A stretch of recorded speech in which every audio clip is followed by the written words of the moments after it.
Joining us now is Don Shaw. He's a long-time volunteer for Habitat for Humanity and frequently worked alongside President Carter. Don, great to have you on the show. I believe you've been a lifelong friend of the former president. What kind of man was he? How will you remember him? Well, I've been a friend and volunteer working with the Carter projects since 2002. When I had an opportunity to work on a Carter project outside of Durban, South Africa. And fittingly, it was in a place that was renamed Ethembeni, which is Zulu for a place of hope. And that's what Carter gave all of us as we worked tirelessly under his leadership to build homes for folks in need. And as you're talking, Don, we're seeing some photos of yourself with the former president. We know that President Carter, we also know his wife, Rosalind, that appeared in one of those photos there, have really been champions for affordable housing, donating their time, their influence. And from what I understand, you can probably fill me in on this, he was very hands-on, right? Just speak to that, the impact that had with volunteers. He was extremely hands-on. He led by example. And to give you a flavor of what it's like to be out on a project where he's leading it up, I remember him saying, "No photos, keep working. We've got homes to build."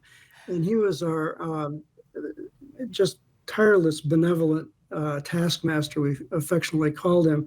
But it was important that he kept us on task to work. And he would work alongside the homeowners and work alongside other volunteers, leading the pack, if you will. And you worked together, I believe, volunteered with him, Haiti, in Durban, in South Africa, you're mentioning. And I understand that you were with him as well during his last build, I think it was in Nashville. What is your favorite memory of the former president? Well, I think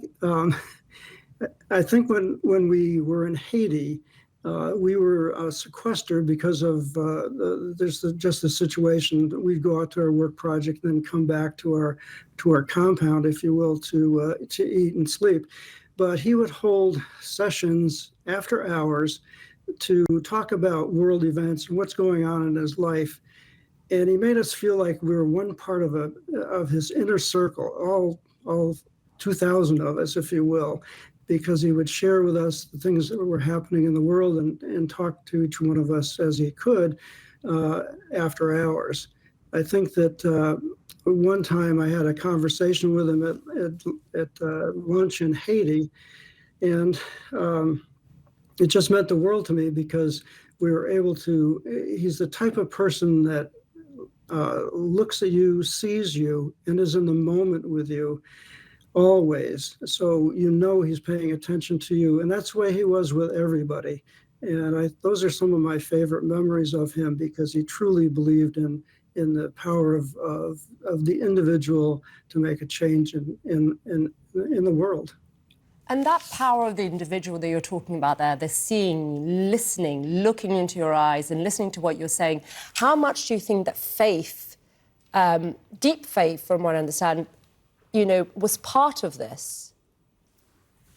Oh, faith was a driving force in his life, and it was defining that he would say that service to others is the highest calling there is.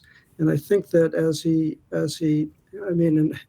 again, I've been to Maranatha Baptist Church, to his Sunday school lessons, and he's just an inspiring person that makes you want to get out there and work. It's a lot of fun to work on the projects, don't get me wrong, it's a lot of fun, but we are there to do a job. And because of that, we build lifelong friendships with those we work with, and Carter encourages all of that throughout every build he did. And I'd read on, and you can correct me if I'm wrong here, that once the homes were completed, that there was a ritual that he took part in. Do you know about this? Yeah, absolutely. He would go to every new home and meet with the homeowners and present them with a Bible. And we'd do a blessing of the house. And it was just so meaningful to be there as he spoke individually with each homeowner in turn as we worked. And really, these projects were enormous logistical efforts, because in most cases we were building 100 homes in a week, or parts of homes in a week. And that just took an awful lot of effort. And for him and Rosalind to go around to each homeowner and speak with them was a tremendous scene to witness. Yeah, true humanitarian. I wonder then how much you think, Don, that this period of his life post-presidency, how that you think has shaped his legacy? Oh, I think tremendously. I mean, he showed us what diplomacy was, and I felt like I was being part of the diplomatic team when I was working in all these different countries, because we were showing what can be done. And I think that as his legacy grows, people will come to realize that this is the way to pursue a life well lived. Yeah.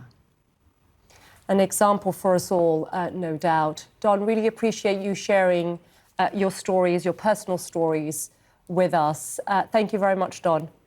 Don Shorter. You're welcome. Thank you for having me. Pleasure.